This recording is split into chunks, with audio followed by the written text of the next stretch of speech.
Media के माध्यम से बराबर मैं उनकी भजनों को सुनता आ रहा हूँ। और आज हम सभी का सौभाग्य और खुशी की बात यह है कि भाई विवेक जी ने हमें बताया कि बहन जी का जो है असिस्टेंट प्रोफेसर विभाग अध्यक्ष संस्कृत कन्वर लाल स्नातकोत्तर महिला महाविद्यालय मेरठ में उनकी नियुक्ति हो गई। ये जानकारी हमें नहीं थी, तो उसके लिए पूरे पटल की ओर से डॉक्टर अर्चना प्रीत जी का बहुत बहुत बधाई, उनके लिए हार्दिक बंधन अभिनंदन। और इसी प्रकार से आप, परमात्मा की कृपा है कि सर्विस में आप आ गई हैं और बहुत ही अच्छे तरह से अब वेद प्रचार का कार्य आप करेंगी, ऐसी आशा और विश्वास के साथ। और इसके पूर्व हमारे बीच में डॉक्टर व्यासनंदन शास्त्री जी, जो पूरे बिहार राज्य के आर्य समाज के मंत्री हैं और वो भी असिस्टेंट प्रोफेसर है इस समय वर्तमान में। काफी किताबें आपने लिखी हैं, बहुत ऊंचा नाम है बिहार में डॉक्टर व्यासनंदन शास्त्री जी का। तो मैं निवेदन करूंगा डॉक्टर अर्चना प्रीत जी से कि आप आवें और वर्तमान समय में जो संस्कारों की प्रासंगिकता है उस विषय को लेकर के। हमारे बीच में डॉक्टर कपिल प्रताप सिंह जी भी दिखाई दे रहे हैं, उनका भी बहुत बहुत स्वागत। पहली बार जुड़े हुए हैं डॉक्टर कपिल प्रताप सिंह जी। आइए डॉक्टर अर्चना प्रीत जी, आइए बहन जी।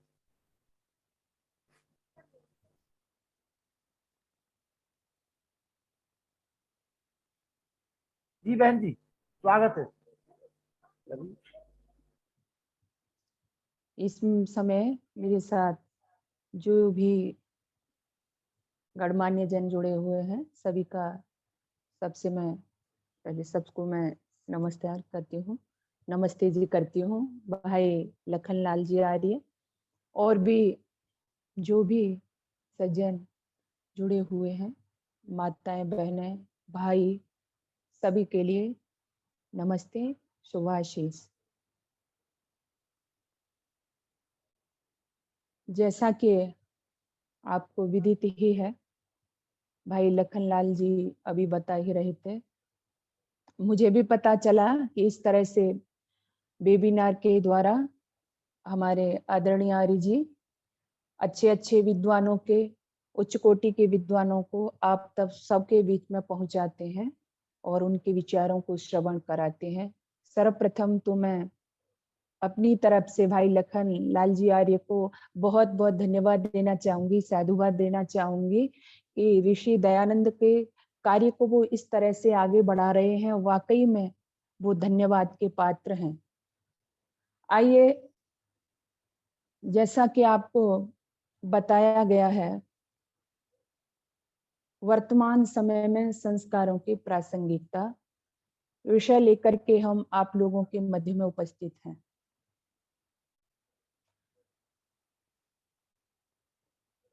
मैं अपनी बात को यहाँ से आरंभ करना चाहूंगी। कहते हैं एक बार यूनान का जो बहुत बड़ा दार्शनिक था सुकरात, उसका शिष्य था सीबियत। कहते हैं सीबियत एक बार चौराहे पर खड़ा हो गया और चौराहे पर जब खड़ा हो गया तो उसके पास में से जब कोई व्यक्ति निकलता था तो वो उसको रोकता था और रोक करके पूछता था कि आप कौन हैं। जब वो ये कहता था कि आप कौन हैं, तो जो निकलने वाला व्यक्ति था वो कहता था, कोई तो कहता था कि मैं डॉक्टर हूं, कोई कहता था मैं वकील हूं, कोई कहता था मैं इंजीनियर हूं। लेकिन इस तरह से जब अपने आप को लोग बताते चले गए, किसी ने डॉक्टर कहा, किसी ने वकील कहा, किसी ने इंजीनियर कहा, किसी ने वैज्ञानिक कहा, लेकिन अपने को मनुष्य किसी ने भी नहीं कहा। जब अपने को मनुष्य किसी ने नहीं कहा तो उस समय वो सीबियत लिखता है कि मुझे लगता है यूनान की संस्कृति नष्ट हो जाएगी, क्योंकि यहाँ कोई डॉक्टर है, कोई वकील है, कोई इंजीनियर है, लेकिन मनुष्य कोई भी नहीं है। सज्जनों, थोड़ा सा विचार करें तो ठीक यही स्थिति आज हमारे देश में भी बनी हुई है। यहाँ पर भी जब हम विचार करते हैं तो यहाँ भी आपको डॉक्टर मिलेंगे, इंजीनियर मिलेंगे, वैज्ञानिक मिलेंगे, साइंटिस्ट मिलेंगे, लेकिन बड़ा दुख का विषय है कि जिसको मिलना चाहिए था, जिसका निर्माण होना चाहिए था, जिसको बनना चाहिए था, वो मनुष्य और उसमें मनुष्यता यानी मानव और मानव में मानवता का सर्वथा अकाल दिखाई पड़ता है। कई बार मैं विचार करती हूँ, सोचती हूँ कि आज हम लोग बड़े खुश होते हैं, प्रसन्न होते हैं कि हमारा विकास हो रहा है। हाँ, इसको हम भौतिक विकास कह सकते हैं, भौतिक विकास है, क्योंकि आप लोग देख रहे हो कि आज बड़ी बड़ी अट्टालिकाएं बन रही हैं, बड़े बड़े भवन बन रहे हैं, सड़कों का जाल बिछा हुआ है, ट्रेन की पटरियां बिछी हुई है, मेट्रो भी चलने लगी है, हवाई जहाज में मनुष्य उड़ रहा है, हवाई जहाज को बना रहा है, सागर में तैर रहा है। लेकिन इस सब के बावजूद ये सारे कार्य तो हो रहे हैं, लेकिन ये जिसके लिए हो रहे हैं, ये सब जिसके लिए बनाए जा रहे हैं, वो आज कहीं बिगड़ा जा रहा है। जिसके लिए बनाया सब कुछ वह अब बिगड़ा जाता है।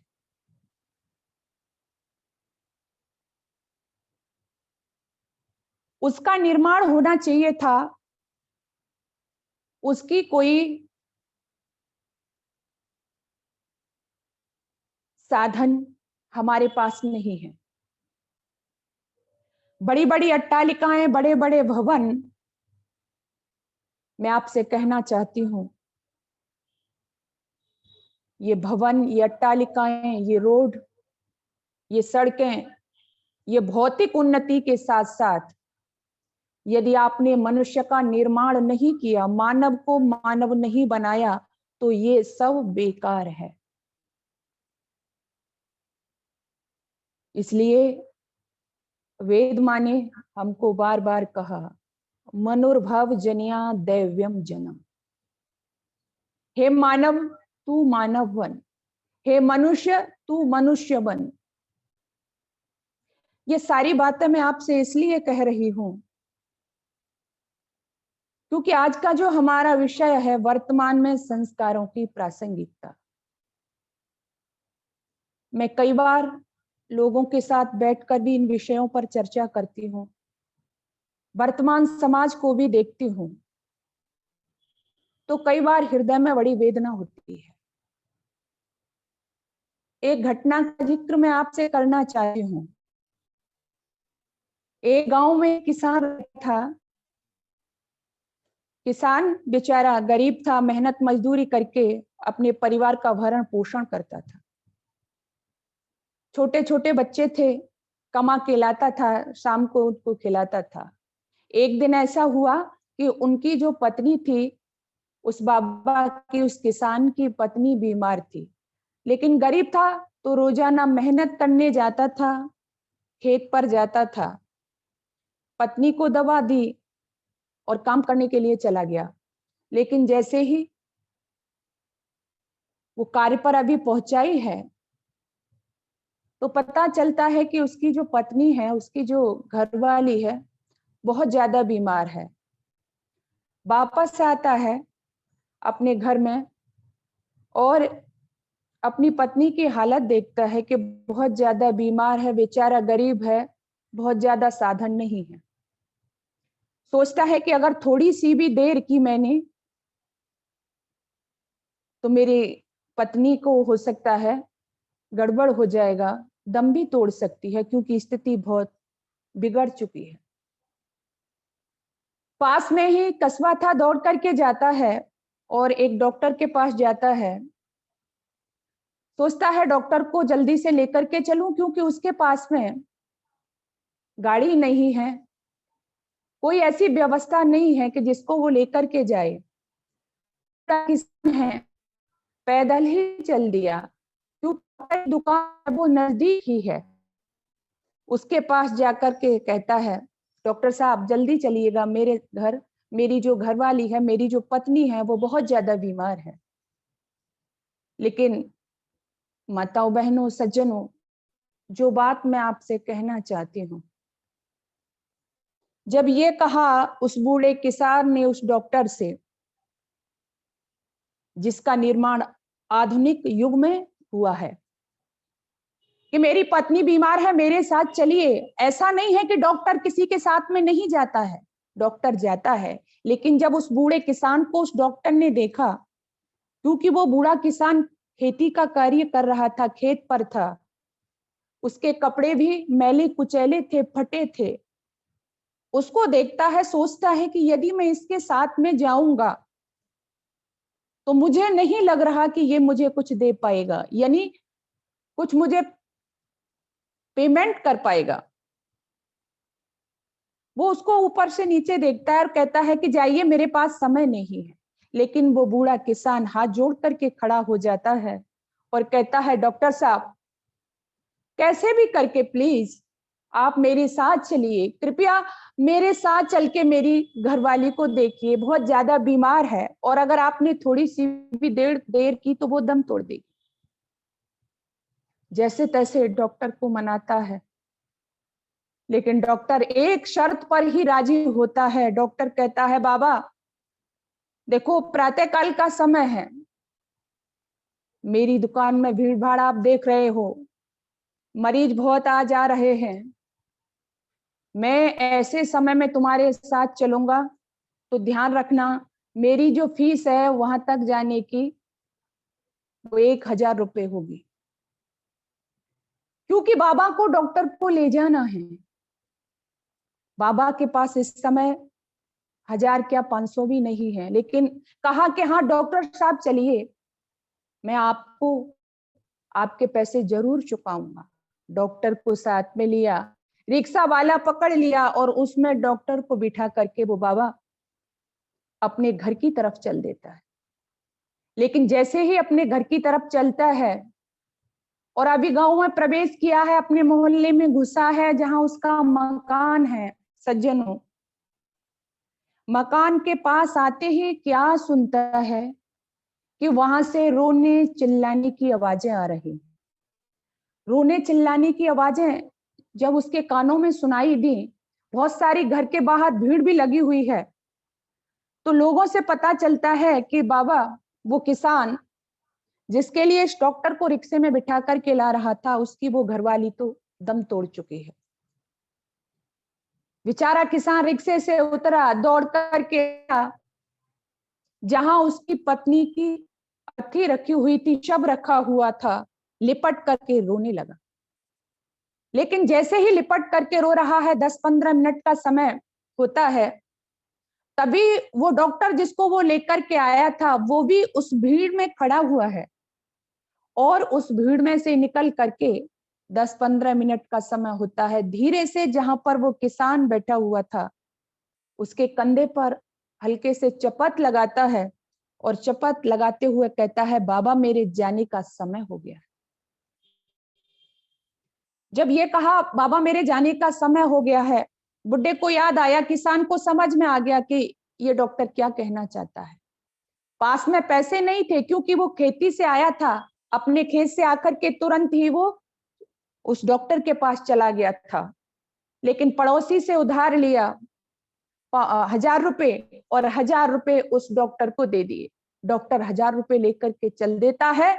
लेकिन सज्जनों, बुड्ढे को याद है कि जब मैंने इस डॉक्टर को इसका पैसा दे दिया तो मैं एक रिक्शे वाले को भी लेकर के आया। वहीं उस रिक्शे वाले के लिए भी वो 10 रुपए लेकर के जाता है। देखता है कि रिक्शे वाला जब बहुत सारी भीड़ खड़ी हुई थी, उस भीड़ में खड़ा हुआ है, आंखों में आंसू है, रो रहा है। लेकिन बाबा भी रो रहा है, क्योंकि उसकी पत्नी अब इस दुनिया में नहीं है। लेकिन जब डॉक्टर को पैसा दिया तो उसको रिक्शे चालक का भी याद है। वो 10 रुपए उस रिक्शे चालक को देकर के कहता है कि लो भाई, मैं आपको भी बुला करके लाया था, मैं आपको भी ये वायदा करके लाया था कि 10 रुपए तुम्हें घर चल के दूंगा। लेकिन जब जैसे ही वो 10 रुपए का नोट निकाल करके उस रिक्शे वाले को देता है, सज्जनों, तो वो रिक्शे वाला कहता है कि बाबा मैं गरीब तो जरूर हूं, मैं अनपढ़ तो जरूर हूं, मगर लाश के ऊपर खाने वालों में से नहीं हूं। ये 10 रुपए भी उस पढ़े लिखे डॉक्टर को दे दो ताकि इससे इसका पेट भर जाए। अब ये घटना का जिक्र मैंने आपसे क्यों किया सज्जनों? मैं आपसे ये निवेदन करना चाहती हूं, आप भी समझ गए होंगे कि आज सब कुछ है, लोगों के पास में भौतिक उन्नति है, लेकिन जो मनुष्यता थी, जो मानवता थी, उसका सर्वथा अकाल हो गया है।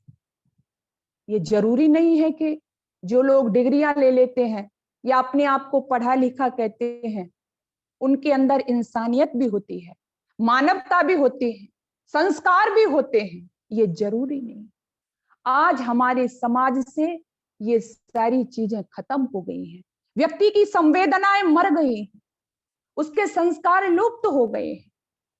आज यही कारण है कि हम देखते हैं वर्तमान समय में संस्कारों का जहां नाम आता है, हर लोग ये चाहता है, हर माता पिता ये चाहता है कि उसकी संतानें संस्कारी हों, संस्कारों से युक्त हों।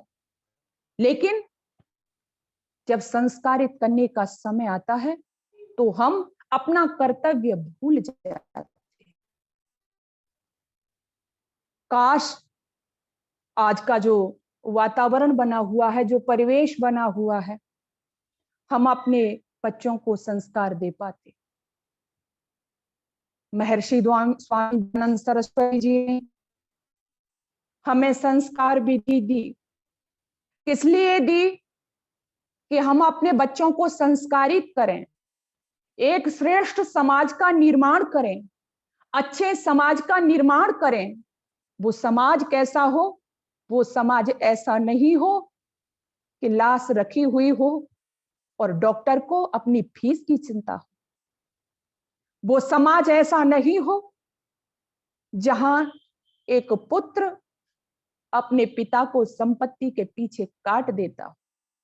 वो समाज ऐसा नहीं हो जहां भाई भाई एक दूसरे की हत्या कर देता हो। वो समाज ऐसा नहीं हो जहां पर बहन बेटियां अर्धनग्न अवस्था में अपने शरीर का प्रदर्शन करती फिरें।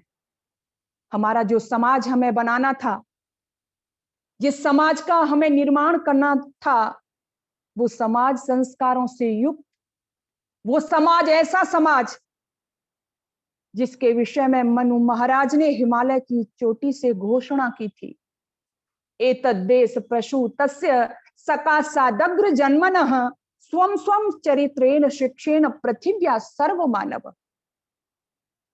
हमारा समाज ऐसा था, हमारा देश ऐसा था, वो मानवता से युक्त था, आचरण से युक्त था। आज हम विदेशी लोगों की नकल करने वाले बन गए हैं। जिस माता पिता के बच्चे विदेश में चले जाते हैं अध्ययन के लिए, बड़े खुश होते हैं, पता नहीं जैसे उन्होंने कौन सा किला जीत लिया हो। लेकिन एक वो भी समय था जब विदेश के लोग यहां आकर के, यानी यहाँ के जो ऋषि थे, जो महर्षि थे, जो संत थे, उनके चरणों में बैठ करके चरित्र की, आचरण की शिक्षा लिया करते थे। एक वो समय था, एक वो समय था जब यहाँ का राष्ट्रपति बड़े आत्मविश्वास के साथ घोषणा करता था, न मेस्तेनो जनपदे न कदर्यो न च मद्यपः नानाहिताग्रना अविद्वान न स्वैरी स्वैरणी कोता। जरा विचार करो वो समय। जैसा कि मैंने शुरू में कहा, आज इन सब बातों की प्रासंगिकता इसलिए हो गई है कि आज इन सब के ऊपर हमारा ध्यान नहीं है। जैसा कि मैंने कहा कि संस्कार शब्द आते ही हर माता पिता को संस्कारी बच्चे चाहिए, पति को संस्कारी पत्नी चाहिए, पत्नी को संस्कारी पति चाहिए।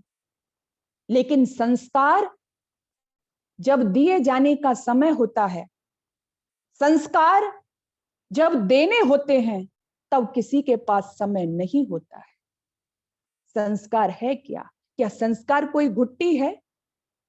क्या संस्कार कोई दवा है जो मार्केट से ला करके बच्चों को खिला दें जी और वो संस्कारी बन जाएं?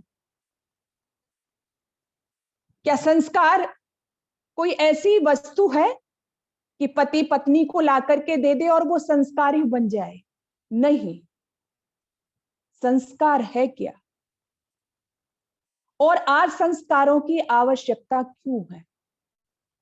हम जो वैदिक काल देखें, जैसा कि अभी बताया भी जा रहा था, हम अपना इतिहास देखें तो इतिहास उन्हीं का बना है जो संस्कारी थे, जिन्होंने अपने जीवन में संस्कारों को धारण किया था। और वो संस्कारी बनाए गए थे। किसने बनाए थे? माता पिता ने। संस्कार को हम ऐसे समझ सकते हैं जैसे एक माँ है या एक महिला है और वो बाजार जाती है, वहां से सब्जी आदि खरीद करके लाती है। अब उस सब्जी को जब बाजार से खरीद करके लाती है तो क्या वो उसको ऐसे ही बना देती है? नहीं। उस सब्जी को जब वो अपने घर पर लाती है तो सबसे पहले उसको धोती है, उसके बाद उसको काटती है, उसके बाद उसको पकाती है, उसमें स्वादानुसार नमक मिर्च आदि जो मसाले डालने होते हैं वो डालती है, तब स्वादिष्ट सब्जी बना करके तैयार करती है। ठीक यही स्थिति संस्कारों की है। जैसे एक माली होता है और माली अपने बगीचे में पौधों का संस्कार करता है। कैसे संस्कार करता है? जब पौधे उसके बगीचे में होते हैं, पहले उनकी नराई गुड़ाई खाद पानी आदि डालता है, उसके बाद वो जैसा चाहता है वैसा रूप अपने पौधों को देता है, उनकी कटिंग करता है, उसकी छटाई करता है। और एक बात और ध्यान रखना, पौधों को वो जो मनचाहा रूप देता है, आकार देता है, वो तभी तक दे सकता है जब तक वो पौधे होते हैं। जब वो बड़े हो जाते हैं, पेड़ बन जाते हैं, फिर उनमें बहुत ज्यादा परिवर्तन नहीं हो सकता। ठीक उसी तरह से हमारे यहाँ पर भी संस्कारों की परंपरा थी। बच्चों को संस्कार दिए जाते थे और एक ही संस्कार नहीं बल्कि 16 संस्कारों का विधान था यहाँ पर। माताओं बहनों, कितने संस्कार? 16 संस्कार। और जो 16 संस्कार थे, जब इनमें होकर के बच्चे का या व्यक्ति का विकास होता था तो वो ऐसा निखर करके आता था समाज के सामने कि वो समाज मनुष्यता से युक्त, मानवता से युक्त बनती थी। 16 संस्कारों में जो सबसे पहले जो 11 संस्कार हैं, वो 11 संस्कार 6 से 8 तक के बच्चे के ही कर दिए जाते हैं, 6 से 8 साल तक के बच्चे। वो संस्कार प्रक्रिया इसलिए महत्वपूर्ण थी कि इस अवस्था में माता पिता बच्चे को जैसा चाहते थे, जिस ओर ले जाना चाहते थे, उस ओर ही ले जाते थे। संस्कारों की भट्टी में उस बच्चे को तपा करके उसका जीवन ऐसा बना दिया जाता था कि वो समाज में फिर चाहे कहीं भी जाए, लेकिन उसमें कुसंस्कार नहीं पड़ते थे। ये संस्कार प्रक्रिया माँ का जब गर्भाधान संस्कार होता था तभी से शुरू होती थी। माताओं बहनों भाइयों, ये गर्भाधान प्रक्रिया जब शुरू होती थी, यहां से एक श्रेष्ठ बच्चा कहूं या एक श्रेष्ठ सज्जन जो तैयार करने की थी, समाज में देने की प्रक्रिया थी, वो गर्भाधान प्रक्रिया थी। आज हम देखते हैं कि आज हमारी सारी व्यवस्थाएं असफल हो गई हैं। आज जब गर्भ में बच्चा आता है तो वो भी एक्सीडेंटली पैदा हो रहा है। पहले हमारे यहाँ पर विधान था, जैसे एक नया मेहमान, एक अतिथि हमारे घर में आता है और उसके स्वागत की तैयारी की जाती है, वैसे ही क्योंकि एक नया मेहमान हमारे घर में आने वाला है, उसकी भी तैयारी होती थी और गर्भाधान संस्कार वही तैयारी थी। गर्भ के अंदर बच्चा होता है उस समय माँ जैसा खाती है, सुनती है, देखती है, बैठती है, बोलती है, उस सब का प्रभाव बच्चे पर पड़ता है। और बच्चा माँ का जैसा आचरण होता है, माँ के जैसे विचार होते हैं, बच्चे पर उसका प्रभाव पड़ता है। तो जब प्राचीन काल में हमारे यहाँ पर जो श्रेष्ठ संतानें तैयार हुई, वो ऐसे नहीं हुई। राम को आज तक हम याद करते हैं, कृष्ण को हम याद करते हैं, हनुमान को हम याद करते हैं, गार्गी को, अपाला को, घोषा को हम याद करते हैं। ये सारी संतानें संस्कारों के द्वारा ही बनाई गई थी। राम का नाम आज तक है, लेकिन आपने देखा है दशरथ ने, जब कोई संतान नहीं है ना दशरथ के पास में, तो ये राम, लक्ष्मण, भरत, शत्रुघ्न भाइयों का जो जन्म हुआ, इसके लिए तैयारी की थी। श्रृंग ऋषि ने बहुत यज्ञ तो कराया ही था, लेकिन बहुत सख्त निर्देश भी दिए थे कि किस तरह से माताओं को रहना है, किस तरह से पढ़ना है, किस तरह से खाना है। तो माताओं ने उसी तरह से अपनी दिनचर्या रखी थी, और वही का ये फल था कि राम जैसे बच्चे, राम जैसा श्रेष्ठ पुरुष, जिनको भगवान मान करके आज तक हम पूजा करते हैं, पैदा हुए। तो संस्कार, गर्भाधान संस्कार से ये प्रक्रिया शुरू होती है।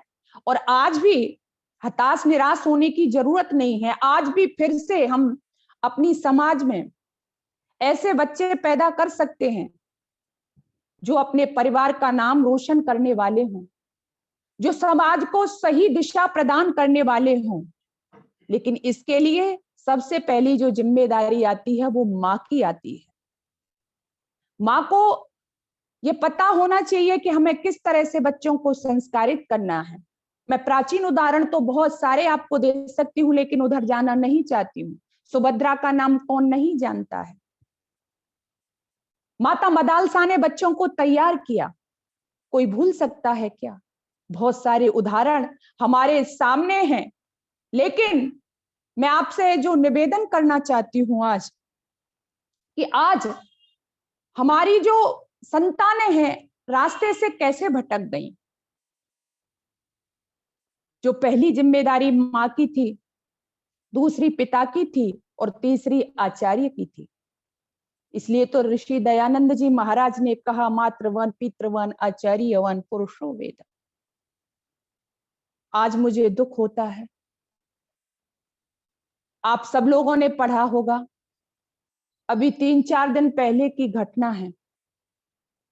मथुरा के अंदर कोसी है, मथुरा के पास में, और उस कोसी में एक व्यक्ति के पास में 2 बेटे थे, और वो 2 बेटे चाहते थे कि जो पिता के नाम पर संपत्ति थी वो उनकी हो जाए। आपस में वार्तालाप किया, कुछ उनको लगा होगा कि ऐसा नहीं हो सकता है, 3-4 दिन पहले की घटना है। तो क्या किया, उन दोनों बेटों ने अपने पिता को रात्रि में सोते हुए काट डाला, और अपने पिता को काट ही नहीं डाला, बल्कि काट करके उसको खेत पर ले गए और उसका अंतिम संस्कार किया। अंतिम संस्कार करने के बाद जब उसको जला दिया, तो उस खेत में फिर उन्होंने जोत लगवा दी, जिससे कि पता नहीं चले कि घटना को अंजाम दिया गया है या क्या हुआ है, किस तरह से। ये 3-4 दिन पहले की घटना है। हृदय रोता है। मैं आपसे कोई भाषण नहीं कर रही हूं, बल्कि आप स्वयं ही इस बात से परिचित हैं कि समाज में हो क्या रहा। ये 3-4 दिन पहले की घटना है, और इससे पहले भी आपने पढ़ा होगा, सुना होगा। ये शायद 8 या 9 सितंबर की घटना है। लखनऊ के अंदर एक कर्नल साहब रहते थे अपनी पत्नी के साथ में। उनके 2 बेटे, दोनों बेटे पढ़ा लिखा करके कहां शिफ्ट हो गए, अमेरिका में जाकर के।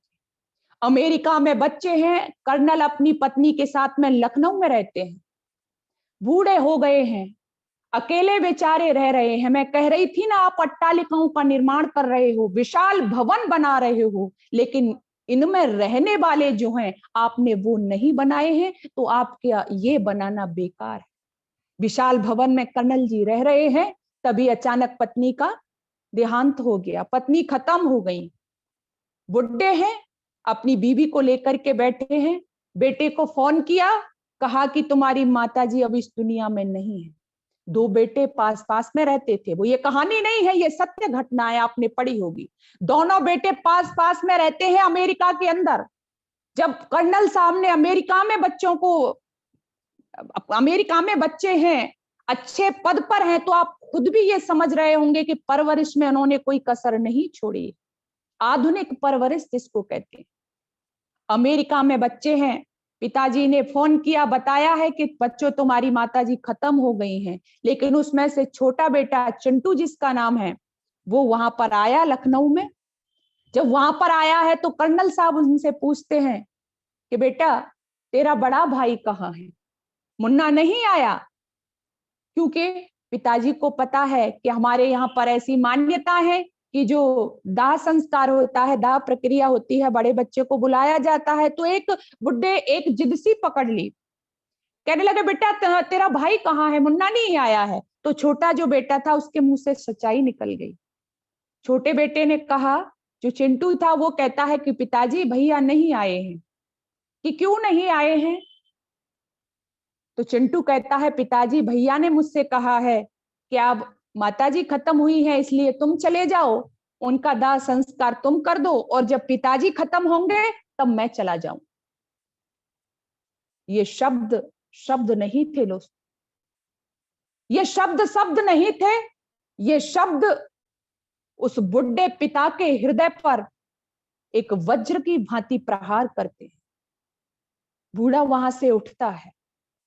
बूढ़ा तो अभी सोच रहा था कि मेरे बेटे आएंगे, मुझे सांत्वना के शब्द कहेंगे, मुझे धीरज बंधाएंगे, और ये भी सोच रहा था कि इस समय अगर मेरे बेटे या मेरे साथ में होते तो मुझे काफी संभालते, क्योंकि उनकी पत्नी भी उनसे दूर हो गई है। पति पत्नी का रिश्ता बड़ा मधुर, बड़ा प्यारा होता है।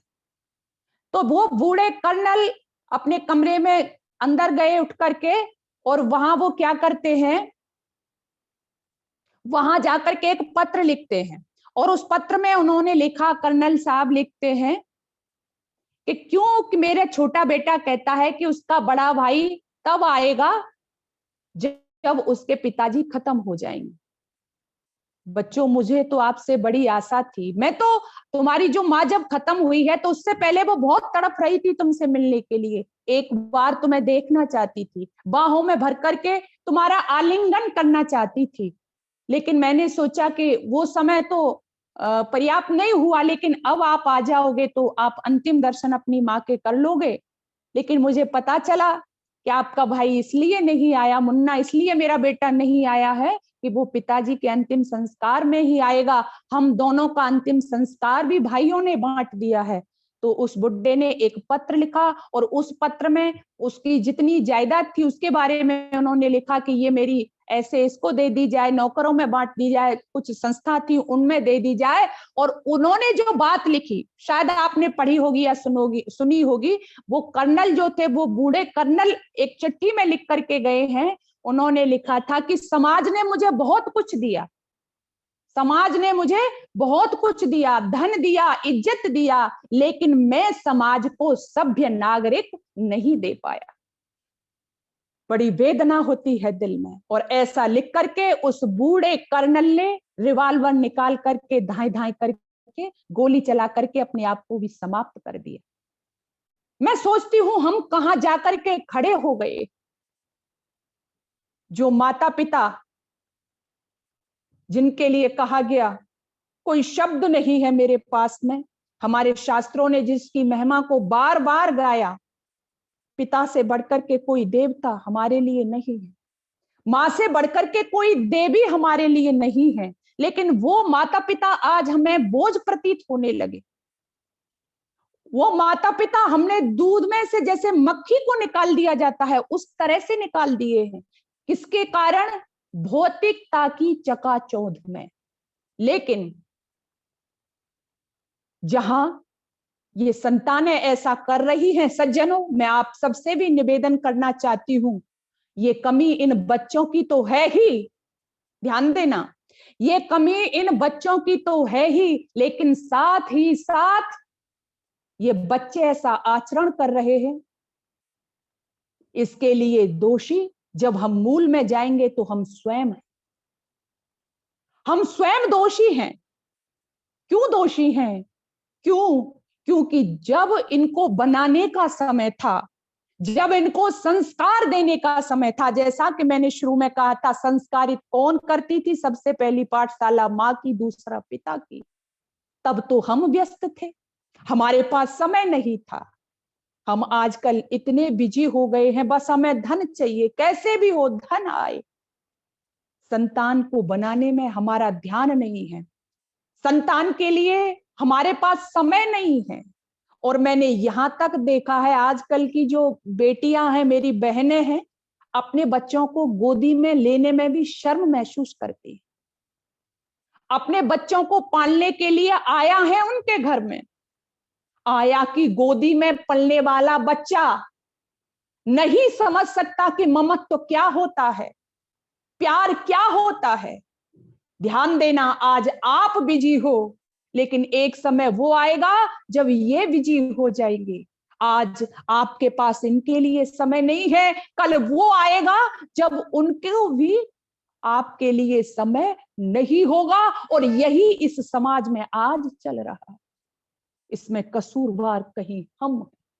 यदि हमने उनको संस्कार दिए होते, संस्कार नाम है अच्छे विचारों का, संस्कार नाम है अच्छे कृत्यों का, संस्कार नाम है अच्छी भावनाओं का, अच्छे विचार उनके दिलों में डाले होते, यदि जीवन का उद्देश्य उनको बताया होता, अपनी संस्कृति से यदि उनको परिचय कराया होता, तो इस देश की संस्कृति तो वो संस्कृति है।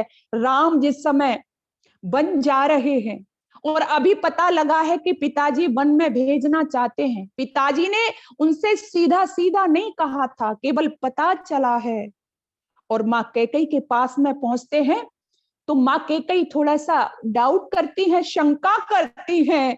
तो वहां पर मेरे राम कहते हैं कि माँ आप कैसी बात करती हो, मैं पिता के वचन की खातिर अग्नि में जल करके मर सकता हूं, मैं पिता के वचन की खातिर हलाहल विष पी सकता हूं, मैं पिता के वचन की खातिर समुद्र में डूब कर मर सकता हूं, लेकिन पिता के वचन से मैं विमुख नहीं हो सकता। हमारी वो संस्कृति थी।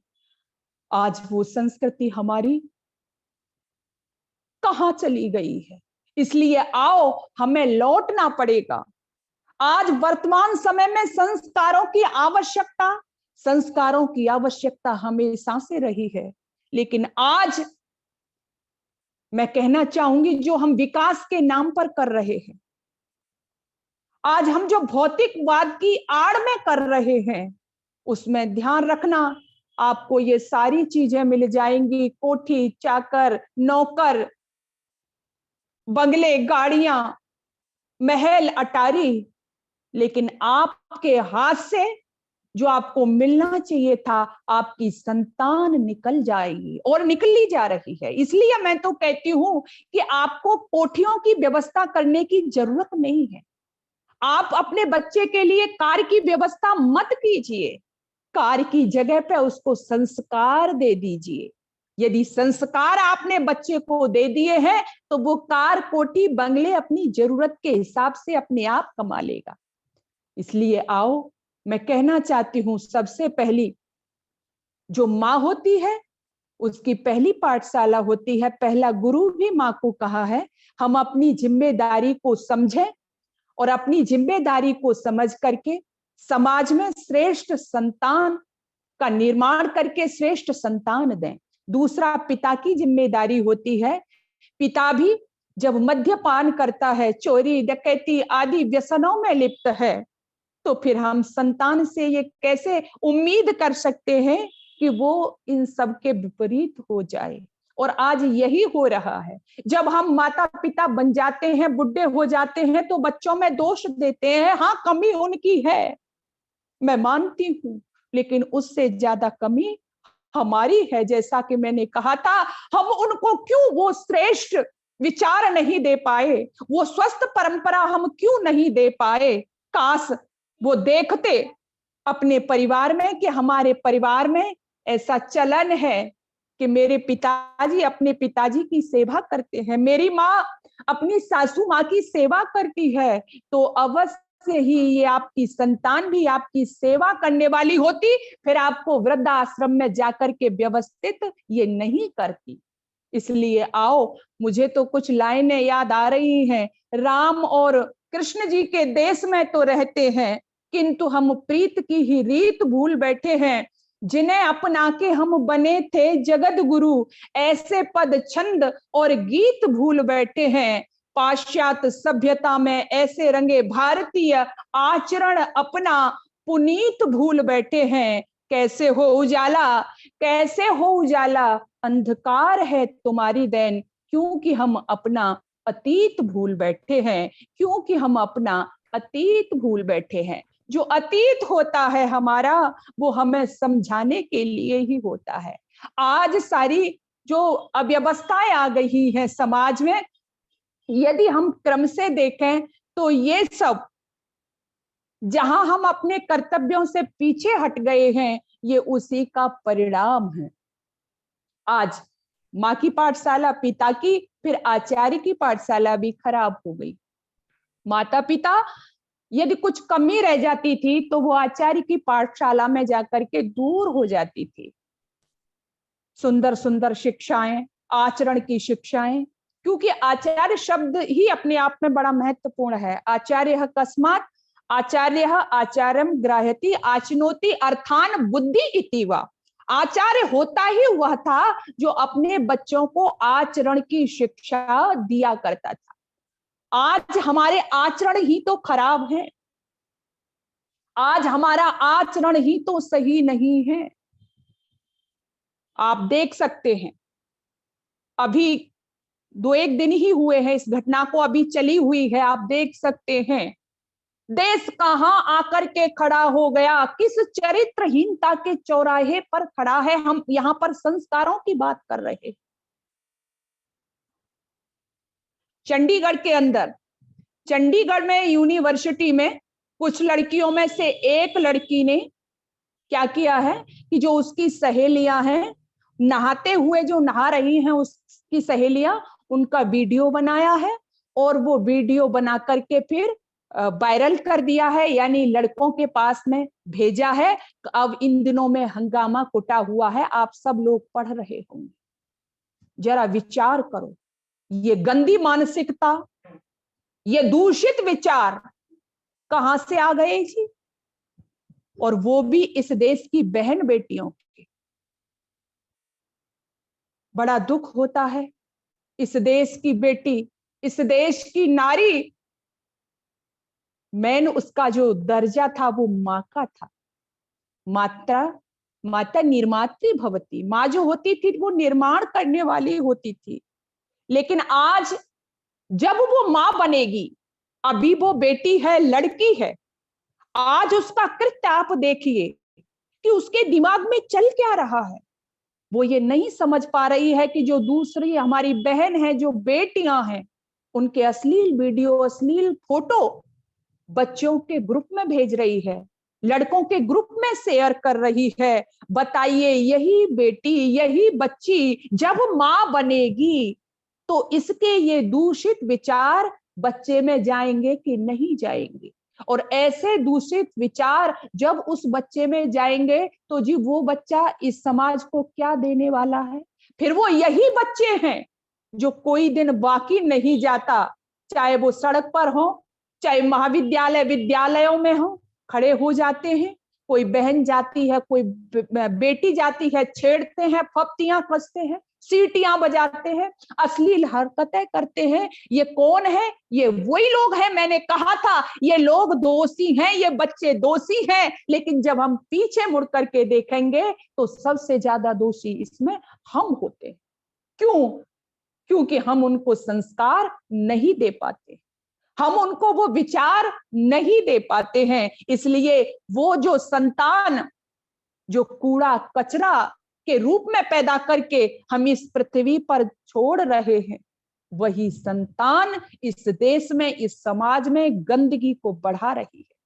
उस मां अरुंधति को कौन भूल सकता है? अरुंधति सप्तऋषि के साथ में यात्रा कर रही हैं। जरा देखिए अपना अतीत। सप्तऋषि के साथ यात्रा कर रही हैं, मार्ग में किसी वस्तु की चोरी हो जाती है।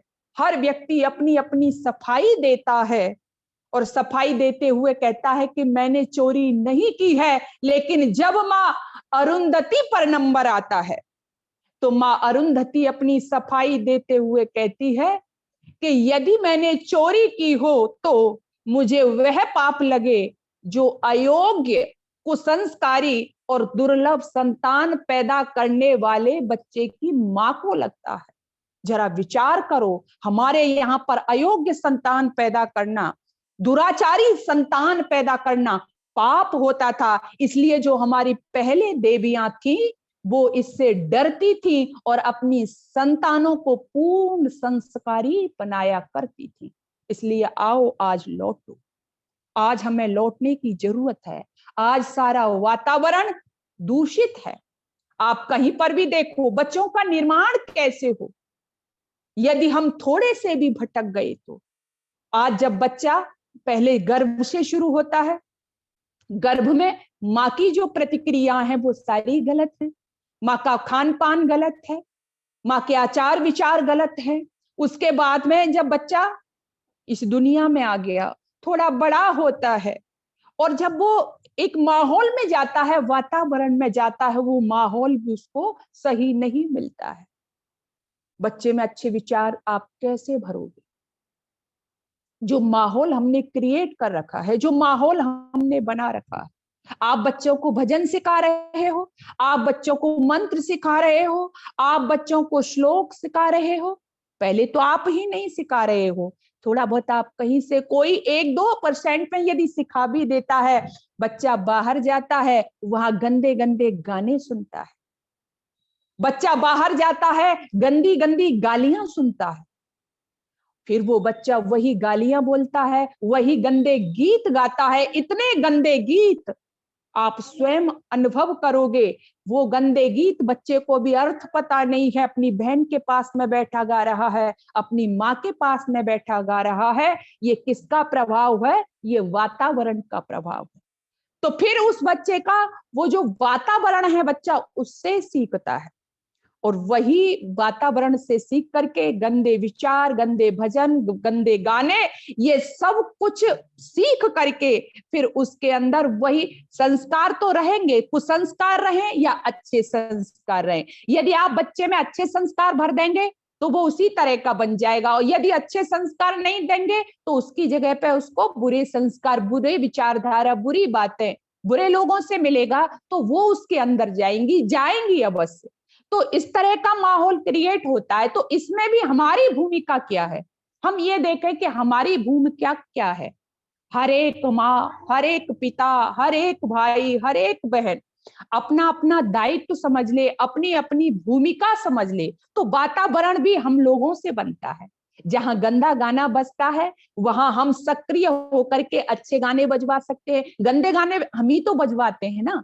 हमारे घरों में जन्मदिन होते हैं, हमारे घरों में पार्टियां हम लोग रखते हैं, हमारे घरों में शादी विवाह होते हैं, तो उनमें जो माहौल हम बनाते हैं हम ही तो बनाते हैं। उसमें गंदे गाने हम ही तो बजवाते हैं। तो हमारा बच्चा तो अभी छोटा है, उसको पता नहीं है इसका अर्थ क्या है, लेकिन वो सारी चीजें वहां से सुनता है और सुन करके फिर जब वो बड़ा होता है तो उसके हरकतों में, उसके आचरण में वही चीजें आने लगती हैं। इसलिए यहाँ पर हमारा वेद हमको बार बार कहता था, भद्रम कर्णेभिः शृणुयाम देवा भद्रम पश्येम माक्षभिर्यजत्रा यजत्रा। हम कानों से भद्र सुने, आंखों से हम भद्र ही देखें। कानों से हम भद्र सुनेंगे, अच्छे भद्र सुनने का मतलब है हम अच्छा सुनेंगे। यदि हम अच्छे वेद मंत्र सुनेंगे, यदि हम अच्छे भजन सुनेंगे, अच्छे विद्वानों के प्रवचन सुनेंगे, तो ये आपको लगेगा आपका बच्चा छोटा है, अभी ये कुछ समझ नहीं रहा है, लेकिन जब ये बच्चा बड़ा होगा आप खुद देखेंगे वो चीजें जो आपको लगती थी कि बच्चा नहीं समझ रहा है, ये चीजें उसके दिल और दिमाग पर बहुत बड़ा प्रभाव छोड़ती हैं। इसलिए कहा था हम कानों से भद्र ही सुने। वेद माँ का आदेश कभी गलत नहीं हो सकता है, सबके लिए था। कानों से भद्र सुने और आंखों से भद्र ही देखें, अच्छा देखें। आज हम आंखों से देख क्या रहे? ये जो मोबाइल है ना, इस पे अच्छी चीज भी है, हम और आप सब लोग बहुत दूर हैं, लेकिन भाई लखन जी आर्य के माध्यम से अच्छे विचारों का श्रवण कर रहे हैं, लेकिन हम इससे कितना लाभ उठा पाते हैं?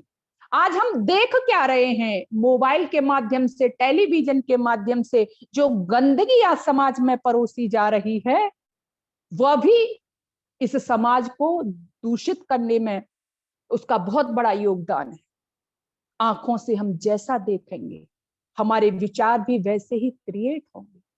आज छोटे छोटे बच्चे मोबाइल पर इतनी अश्लील वीडियो, गंदी वीडियो, गंदे चित्र देखते हैं, तो आप इनको क्या बनाने वाले हो? आप सोचते हो आपके बच्चे, हाँ इतना सोच सकते हो, वकील बन जाएगा। वकील तो बाद की चीज है, सबसे पहले डॉक्टर बनाएंगे, इंजीनियर बनाएंगे, और फिर वकील तो बनेगा ही। मैं आपसे हाथ जोड़ करके आग्रह करना चाहती हूँ, माता पिता के लिए अपना पुत्र और पुत्री दुनिया का सबसे लाडला व्यक्ति होता है। इसलिए आइए, आपके बच्चे डॉक्टर बने, इंजीनियर बने, वकील बने, साइंटिस्ट बने, ये बाद में है। मैं तो कहती हूँ सबसे पहले वेद माँ के शब्दों में अपने बच्चों को मनुष्य बना दीजिए। अपने जो बालक हैं उनमें मनुष्यता भर दीजिए। जब इनमें मनुष्यता आएगी, मानवता इनमें आएगी, तो ये सारी उपलब्धियां तो वो अपने आप ही हासिल कर लेंगे। आप इनको वो पाठ पढ़ाइए। आप गंदे दृश्य दिखाती हो, लेकिन हमारे यहाँ पर तो गंदे दृश्यों में भी, या कुछ आंखों से गलत देख लिया तो भी यहाँ पर जब प्रतिशोध होता था, हनुमान को कौन भूल सकता है? ये माता अंजना के दिए हुए संस्कार ही थे। जब सीता माँ की खोज करने गए हैं और रावण के महल में पहुंचते हैं, क्योंकि उनको रात्रि हो गई है, तो वो माँ सीता की खोज करते करते करते करते कच्छ में घुस गए हैं। वहां पर रावण की और जो रानियां थी, वो क्योंकि रात्रि का समय है, कुछ अस्त व्यस्त कपड़ों में लेटी हुई हैं। तो वहां पर हनुमान कहते हैं, परदारा वरोदस्य प्रसुप्तस्य निरीक्षणम इदम खलमम अत्यंतम धर्म लोपम करिष्यति। वो कहते हैं कि सोचते हैं कि मैंने रावण की जो स्त्रियां हैं, जो रानियां हैं, उनको अस्त व्यस्त कपड़ों में देखा है, कुछ हीन भावना उनके अंदर आती है। लेकिन देखिए कैसा उत्तम आत्मनिरीक्षण है। तभी वो कहते हैं, कामम दृष्टा मया सर्वा विवस्त्र रावण स्त्रिय न तुम्हें मनसा किंचित वैकल्पम उपपद्यते। वो कहते हैं, एक क्षण तो सोच रहे हैं कि मैंने रावण की स्त्रियों को देखा है, अस्त व्यस्त कपड़ों में देखा है, हीन भावना आती है, लेकिन दूसरे ही क्षण कहते हैं, कामम दृष्टा मया सर्वा, मैंने स्त्रियों को देखा अवश्य है, लेकिन उस समय मेरे मन में कोई भी गलत विचार नहीं आया है, और मैं तो मां सीता की खोज कर रहा था, तो मेरी दृष्टि तो बस मां की बनी हुई थी, सीता मां को ढूंढ रही थी। ऐसा उत्तम आत्मनिरीक्षण का अवसर कोई हो नहीं सकता है। लेकिन ऐसा होता कब है? मैं आपसे बार बार कह रही हूं, और फिर एक घटना के माध्यम से कहना चाहती हूं। ये घटना मैं आपसे इसलिए शेयर कर रही हूं, इसलिए बता रही हूं, अपने प्राचीन काल के माध्यम से, और आज भी किस तरह से हम इसको समझ सकते हैं। जिस समय राम और लक्ष्मण वनवास में हैं, तो राम लक्ष्मण की परीक्षा लेना चाहते हैं, उनके ब्रह्मचर्य को नापना चाहते हैं, देखना चाहते हैं। तो ब्रह्मचर्य को देखने के लिए राम टहल रहे हैं और लक्ष्मण से पूछते हैं, लक्ष्मण फलम दृष्टवा पुष्पम दृष्टवा दृष्टवा योषित यौवनम त्रीण रत्नानि दृष्टवा कस्य नो चलते मना। ध्यान देना देवियों सज्जनों, क्या पूछ रहे हैं? फलम दृष्टवा, पके हुए फल को देखकर, पुष्पम दृष्टवा, खिले हुए पुष्प को देखकर, फलम दृष्टवा पुष्पम दृष्टवा दृष्टवा योषित यौवनम, और यौवन से परिपूर्ण युवती को देख करके, इन तीन रत्नों को देख करके ऐसा कौन व्यक्ति है जिसका मन चलायमान नहीं होता है? ध्यान देना, कितने पते की बात यहाँ पर लक्ष्मण ने कही है, जो शुरू से लेकर के अब तक मैं आपसे कह रही हूं। लक्ष्मण ने बड़ा सटीक जवाब दिया। लक्ष्मण कहते हैं, पिता यस्य शुचिर भूतो माता यस्य पतिव्रता पिता यस्य शुचिर्भूतो माता यस्य पतिव्रता ताभ्याम सुनुरुत्पन्न तस्य नो चलते मनः। यानी जिसका पिता शुचिर्भूतो धर्मात्मा है और जिसकी माता पतिव्रता है, ऐसे माता पिता से उत्पन्न संतान का मन कभी इन चीजों को देख करके चलायमान नहीं होता है। इसलिए मैं आपसे कहना चाहती हूं कि सबसे पहले ये बच्चे तो दोषी हैं, लेकिन बच्चों के दोष देने से पहले हमें अपने आप को देखना होगा, हमें अपने आप को टटोलना होगा कि हमने किस तरह से इनका निर्माण किया है, हमने कैसे संस्कार इनको दिए हैं। यदि समय रहते हमने इनको सिखाया होता, यदि समय रहते हमने इनको बताया होता, चेताया होता, जगाया होता। यदि आप अपनी सेवा करवाना चाहते हो, आपने जब पितृपक्ष चला तो इस देश में मरे हुए लोगों को जल दिया, उनकी सेवा की, पर बाहरे लोगों जो जीवित लोग हैं, जो जीवित आपके माता पिता हैं, जियत पिता से दंगम दंगा मरे पिता पहुंचाए गंगा। जब जीवित थे उनकी सेवा करनी चाहिए थी, तब उनकी बात नहीं सुनी। तो मैं सोचती हूँ कि इस देश में ऐसा कैसे हो गया कि जहां मरने पर भी अपने पितरों को पूजा जाता हो, उनका श्राद्ध किया जाता हो, और उस देश में जहां मरने के बाद लोग पूछते हैं, लेकिन जीवित माता पिता को वृद्धाश्रम में छोड़ देते हैं। ये कैसे हो गया? नहीं हो सकता। राम और कृष्ण के देश में, ये श्रवण कुमार का देश है, नहीं हो सकता। ये समस्या मैंने इसलिए उठाई है, ये समस्या आज बहुत प्रबल रूप में, भयंकर रूप में हमारे समाज के सामने उपस्थित है। बूढ़े माता पिता बिलख रहे हैं, पूरे जीवन भर कमाया, बच्चों को बनाया जी, कैसे बनाया? अच्छी डिग्रियां दिलवाई उनको, उनके लिए महल अटारी बनाए, लेकिन आज जब आपको उनकी आवश्यकता है तो वो आपके पास नहीं है, क्योंकि आप ही चाहते थे कि बच्चा चाहे विदेश में जाकर के वो चौकीदार बन जाए, नौकर ही बन रहा हो, लेकिन गर्व से सीना चौड़ा करते थे कि बेटा विदेश में गया है। काश आपने अपनी संस्कृति में उनको पाला पोसा होता, काश आपने उनको संस्कारित किया होता। तो आज जब बूढ़े माता पिता को मैं रोता हुआ देखती हूँ, उनकी आंखों में मैं आंसू देखती हूँ, तो मुझे लगता है कि काश आपने उस समय को समझा होता जब इनको आपकी जरूरत थी। इसलिए आओ, मैं बार बार कहती हूँ, हमने निराश होना सीखा नहीं। वर्तमान समय में संस्कारों की क्या प्रासंगिकता है, संस्कार महत्वपूर्ण क्यों है, ये सारी जो घटनाओं का मैंने वर्णन किया, उल्लेख किया, आप तक पहुंचाया, इसका मकसद यही था। मैं बहुत भाषण देने के लिए आपके बीच में नहीं उपस्थित थी, मैं तो अपनी हृदय की गहराई लोगों के बीच में परोसना चाहती हूँ, जो वेदना है उसको दिखाना चाहती हूँ। तो वर्तमान में आज हमें संस्कारों की जरूरत क्यों पड़ गई जी? आज जब हमको लगने लगा कि आज हम दुखी हैं, परेशान हैं, हर जगह हम देखें,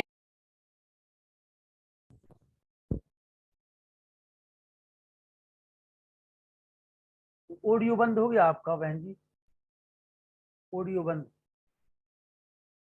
मेरी आवाज आ रही है?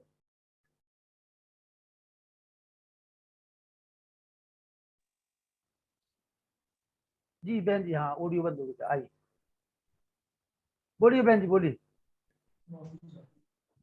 जी बहन। मैं सबसे क्षमा, कोई बात नहीं, कोई बात थोड़ा सा कोई बात आपको कष्ट हुआ। कोई बात नहीं, कोई बात। आइए, वो सारा जो वातावरण बना हुआ है, वो वातावरण को हम दूर कर सकते हैं और एक स्वस्थ समाज की कल्पना कर सकते हैं। और स्वस्थ समाज में मैं तो यही कहती हूँ कि मेरे राम हो, चाहे वो श्याम हो, वो नहीं कहीं खो गए हैं आज, वो आज फिर से आ सकते हैं, फिर से अवतरित हो सकते हैं। लेकिन शर्त एक ही है कि मैं बार बार कहती हूँ, यदि राम लाना चाहती हो माताओं, मेरी माताएं भी जुड़ी हुई हैं, राम लाना चाहती हो तो क्या करना पड़ेगा आपको? माता कौशल्या बनना पड़ेगा। यदि हनुमान लाना चाहती हो इस धरा पर तो आपको अंजना बनना पड़ेगा। और यदि आपने ऐसा किया तो अवश्य ही हमारे बीच में वो हनुमान, वो राम, वो कृष्ण, वो शिवा, जिसके ऊपर हमें घमंड होता है, जिनके चरित्र को पढ़ते हैं हम तो हमें अच्छा लगता है, वो शिवा। आज हम क्या फुहड़ता देख रहे हैं समाज में, क्या गंदगी हम देख रहे हैं समाज में, क्या चरित्रहीनता बनी हुई है समाज में, लेकिन एक वो शिवा का चरित्र, मैं बार बार कह रही हूं, ये संतानें ऐसे नहीं आती, इसके लिए तप करना पड़ता है। माता पिता को अपने आप को तपाना होता है। गुरु का कार्य भी कम मुश्किल भरा नहीं होता, गुरु को भी अपने आप को तपस्या के द्वारा अपने जो ब्रह्मचारी हैं, शिष्य हैं, उनके सामने स्थापित करना होता है। कौन भूल सकता है आज के वातावरण में जहां बहन बेटियां लेश मात्र भी सुरक्षित नहीं है, उस समय में यदि हम वो समय याद करें, कौन सा समय, शिवाजी के सामने जब उनके सैनिक एक गिफ्ट लेकर के आते हैं और कहते हैं महाराज हम आपके लिए गिफ्ट लेकर के आए हैं। शिवाजी ने समझा कि मुझे प्रसन्न करने के लिए कोई तोहफा होगा। उन्होंने कहा लाइए क्या तोहफा है, लेकिन वो क्या देखते हैं कि एक बहुत सुंदर युवती उनके सामने ला करके खड़ी कर दी जाती है। बेचारी वो युवती कांप रही है, बड़ी सुंदर है लेकिन थर थर कांप रही है, भयभीत है, डर रही है। शिवाजी ने कहा कहाँ है तोहफा? तो हाथ करते हैं जो उनके लिए तोहफा लाए थे, सेनापति आदि दिखाते हैं कि पास ये सामने खड़ा है, महाराज यही तोहफा है। अबाक रह गए शिवाजी। विचार करो, ये केवल मैं कहानी आपको नहीं सुना रही, विचार करो। वो शिवा ऊपर से नहीं टपके, आसमान से नहीं आए थे, मैं बार बार कह रही हूं, ये शिवा तैयार किया था इसको माँ ने, जीजाबाई ने बनाया था अपने बेटे को। वो शिवा, ओह, एक बहन को देखा सामने, एक माँ को देखा सामने, एकदम से हाथ जोड़ लिए और हाथ जोड़ करके कहते हैं हे बहन, हे माँ, तुम्हारे रूप को देख करके मेरे मन में एक ही भाव आ रहा है, जो होती इतनी सुंदर मम जीजाबाई माता, तो रूप रंग सुंदर इतना मैं भी पाता, तो रूप रंग सुंदर इतना मैं भी पाता। कहते हैं बहन, माँ, तो मैं देख करके मैं ये सोच रहा हूं, माँ जीजाबाई भी तुम्हारी जैसी सुंदर होती तो मैं भी कितना सुंदर होता। फिर आदेश देते हैं अपने सैनिकों को कि इस बहन को, इस बेटी को, इस माँ को जिस तरह से लाए हो ससम्मान इसके घर में, उसी तरह से इसे पहुंचाओ। आज इन घटनाओं की जरूरत क्यों पड़ गई? आज इन घटनाओं की जरूरत इसलिए पड़ गई बताने, क्योंकि किसी भी देश का इतिहास, महापुरुषों का जीवन जो होता है वो याद करने के लिए होता है, उनसे प्रेरणा लेने के लिए होता है। लेकिन जब आज हम अपने इतिहास से कट गए, अपने महापुरुषों से कट गए, तो फिर हमारे सारे क्रियाकलाप भी हम बिगड़ते चले गए, गड़बड़ होते चले गए। इसलिए आइए अपने महापुरुषों के चरित्रों से शिक्षा लेकर के अपने बच्चों का निर्माण करिएगा। और जो वर्तमान समय में आज हम देख रहे हैं, हर तरह से भय का वातावरण बना हुआ है, इससे हम मुक्ति पा सकते हैं। बस बहुत ज्यादा नहीं, थोड़ा सा हमें स्वयं सतर्क रहना पड़ेगा, अपनी अपनी भूमिकाओं को समझना पड़ेगा। माँ की भूमिका, पिता की भूमिका और आचार्य की भूमिका। गुरुदेव दयानंद ने भी यही कहा था कि वो बच्चा उत्तम बन जाता है जिस बच्चे को 3 गुरु उत्तम मिल जाते हैं, माता पिता और आचार्य। ये ही लोग मिल करके अच्छे संतान का निर्माण करेंगे। और आज के समाज में जो मानवता कहीं मरसी गई है, दबसी गई है, मनुष्यता जो खो गई है, इसका फिर से निर्माण होगा। बस हम जहां हैं, जैसे हैं, वहां अपनी भूमिका को, अपनी जिम्मेदारी को समझें तो घबराने की जरूरत नहीं है, निराश होने की जरूरत नहीं है। फिर से हम वही संतानें इस समाज को दे सकें। आपका बहुत बहुत धन्यवाद। साथ ही मैं फिर से भाई लखनलाल जी का भी बहुत बहुत धन्यवाद करना चाहूंगी। मैं इनसे इसी माध्यम से मैं आज इनको देख रही हूँ तो मुझे बहुत अच्छा लग रहा है और मेरा हृदय गदगद हो रहा है कि अच्छे अच्छे विद्वानों के विचार आम लोगों तक पहुंचा रहे हैं, अच्छे लोगों के विचार सब लोगों तक पहुंचा रहे हैं, वो सुन पा रहे हैं उनको घर बैठे बैठे। बाकी तो बहुत कुछ लेना पड़ता है जी, स्वीकृति लेनी पड़ती है, भुलाने पड़ते हैं, फिर समय नहीं है, लेकिन बहुत बहुत वो धन्यवाद के पात्र हैं कि वो ऐसे समय में ऐसे विकराल मैं कहूंगी उस समय वो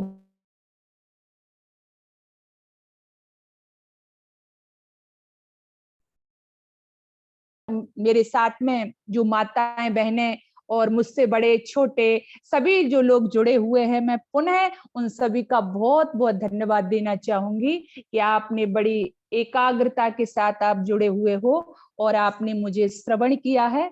आप सभी का बहुत बहुत धन्यवाद। आइए आपसे विदा लेते हैं।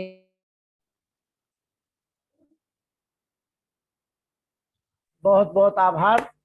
और इन लाइनों के साथ कि राष्ट्र नहीं होता विकासशील धन के भरे खजानों से, राष्ट्र नहीं होता विकासशील मोटर कार विमानों से, राष्ट्र नहीं होता विकासशील विश्व सुंदरी किसानों से, और राष्ट्र होता है विकासशील चरित्रवान नौजवानों से।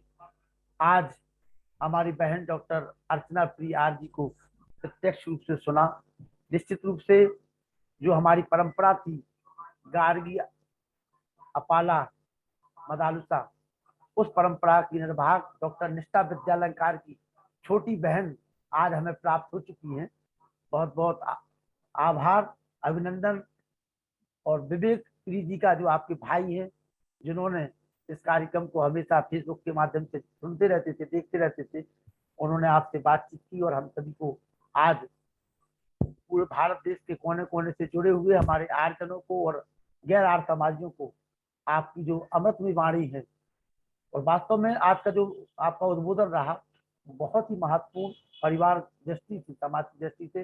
डॉक्टर कपिल देव शर्मा जी को भी हम सुनेंगे। सबसे पहले प्रतिक्रिया लेंगे डॉक्टर कपिल प्रताप सिंह जी, पहली बार जुड़े हैं डॉक्टर कपिल प्रताप सिंह जी, आइए एक मिनट के लिए।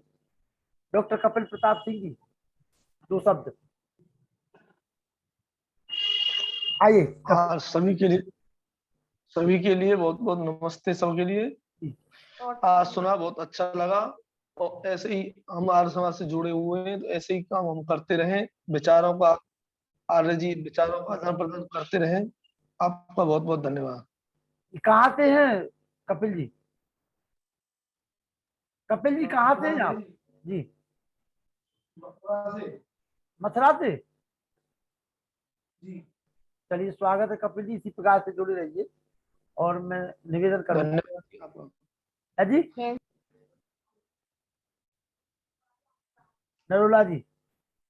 प्रेम सचदेवा जी, बहुत दिनों के बाद आज उनकी प्रतिक्रिया सुनने को मिली। प्रेम सचदेवा जी, दिल्ली, हमारे आर्य समाज दिल्ली के बहुत अच्छे पदाधिकारी। प्रेम सचदेवा जी, वीडियो खोल लीजिए।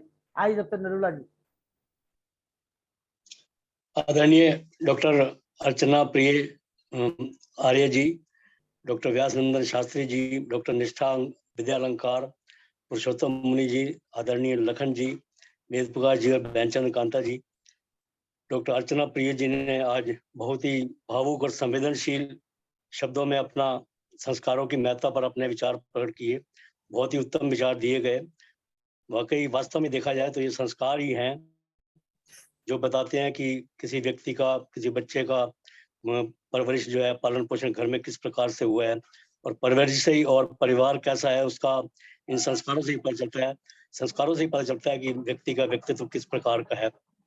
कहा भी जाता है कि बच्चों को आप खिलौने ना दें, बच्चों को उपहार ना दें, क्योंकि अगर बच्चों को आप उपहार नहीं देंगे या खिलौने लेके नहीं देंगे तो थोड़ी देर रोएगा वो, लेकिन अगर बच्चों को संस्कार नहीं दिए गए तो बच्चे जीवन भर रोते हैं और जीवन भर रोएंगे, और समाज के लिए भी एक लायबिलिटी, एक प्रॉब्लम और समस्या बन जाएंगे। संस्कार जो है जीवन भर के लिए बहुत ही आवश्यक वस्तु है, बहुत ही आवश्यक गुण है।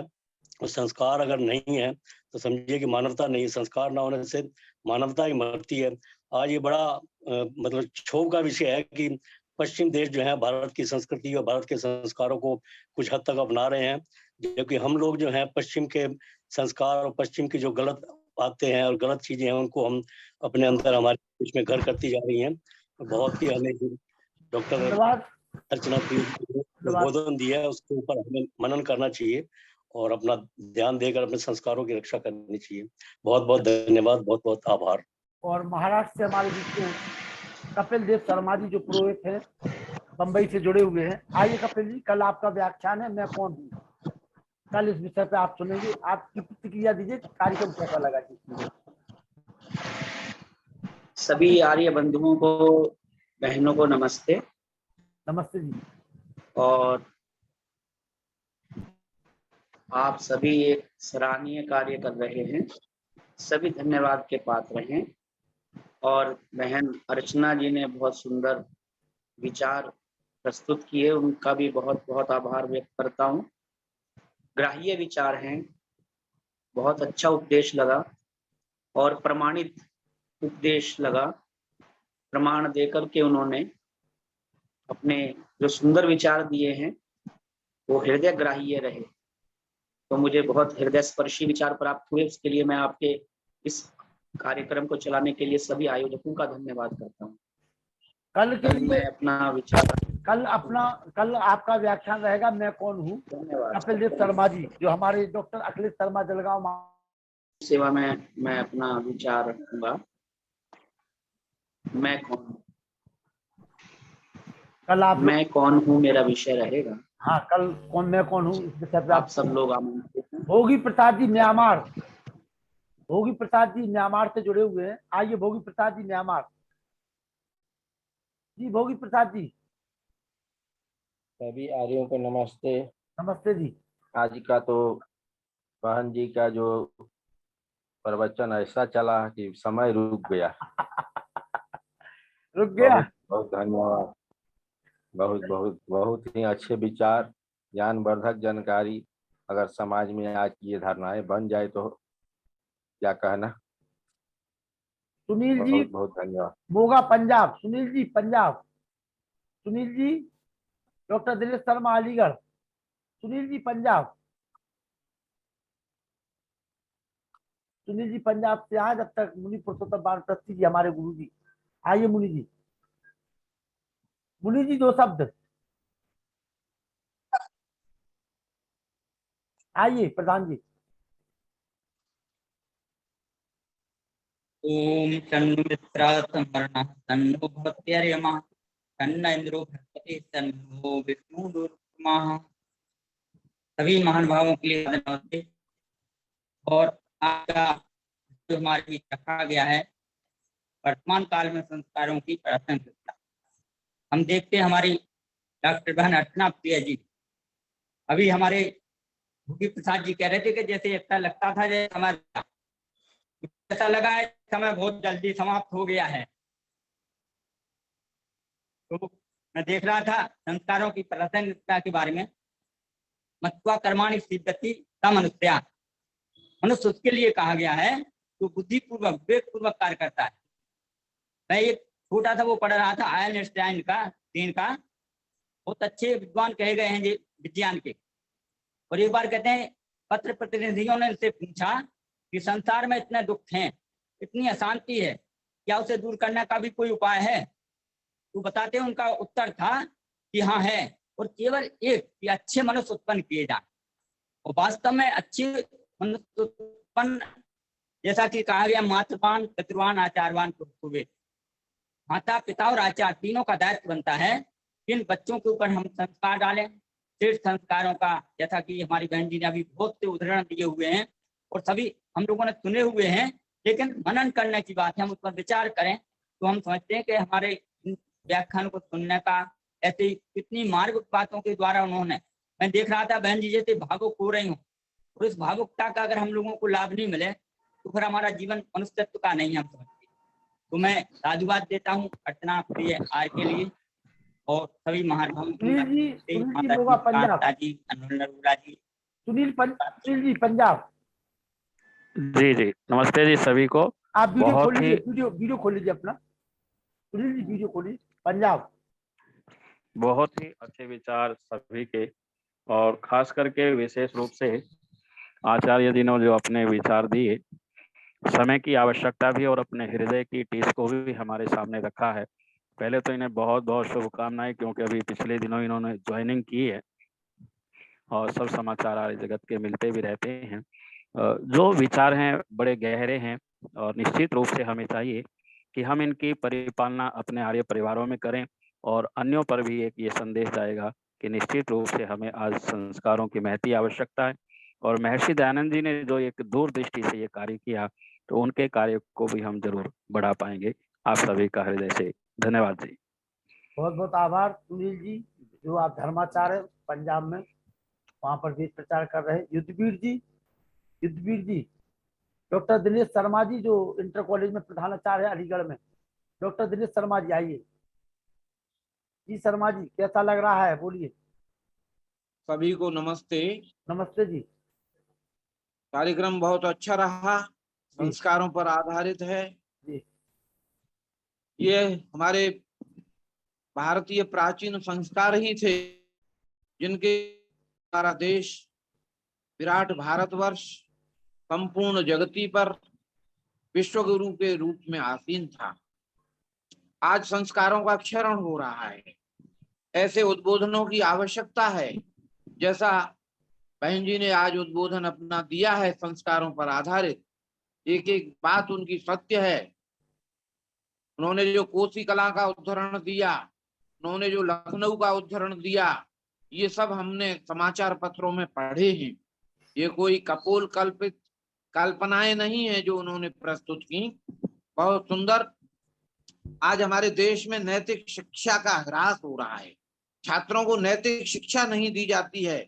इस कारण हमारी जो युवा पूरी पीढ़ी है, जो किशोर वर्ग है, उसमें संस्कारों का धन्यवाद डॉक्टर अभाव दिनेश शर्मा होता जी। जा रहा है। शर्मा जी, बहुत बहुत आभार आपका। धन्यवाद। धन्यवाद। धन्यवाद।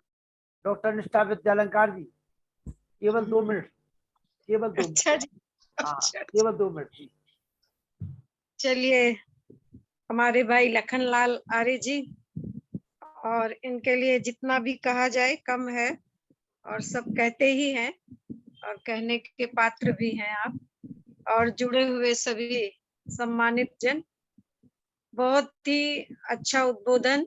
आज के समय की जो प्रासंगिकता है, आवश्यकता है संस्कारों की महती, उस पर अच्छा उद्बोधन आदरणीय बहन अर्चना प्रिय ने दिया आप सभी को। और ये भी आपको चेताया कि वो 3 ही हमारे आचार्य हैं जिनके गर्भ में रह करके संतान का उत्तम रीति से निर्माण होता है। आदत्त पितरो गर्भम कुमारम पुष्कर सृजम यथेह पुरुषो सर। तो यहाँ जो पितरा शब्द आया है, तो पितरा ये बहुवचन शब्द है, और इसमें माता पिता आचार्य तीनों ही समाहित हैं, और तीनों के संरक्षण में रह करके ही ब्रह्मचारी का और ब्रह्मचारिणी का निर्माण किया जाता है। और उसमें जो सर्वोपरि स्थान है वो माता का है। इसलिए मनु महाराज जी ने कहा, उपाध्यायान दशाचार्यो ह्याचार्याणाम शतम पिता सहस्रिन पितॄणाम माता गौरमेणाति विच्यते। जैसे कि एक विद्यालय में 10 अध्यापक पढ़ाते हैं और वो 10 मिल करके कोई बात कहते हैं, तो उसका उतना प्रभाव नहीं होता जितना कि एक प्राचार्य की शिक्षा का प्रभाव होता है। और 100 प्राचार्य मिलकर वही बात कहते हैं तो उसका उतना प्रभाव नहीं होता जितना कि एक पिता की शिक्षा का प्रभाव होता है।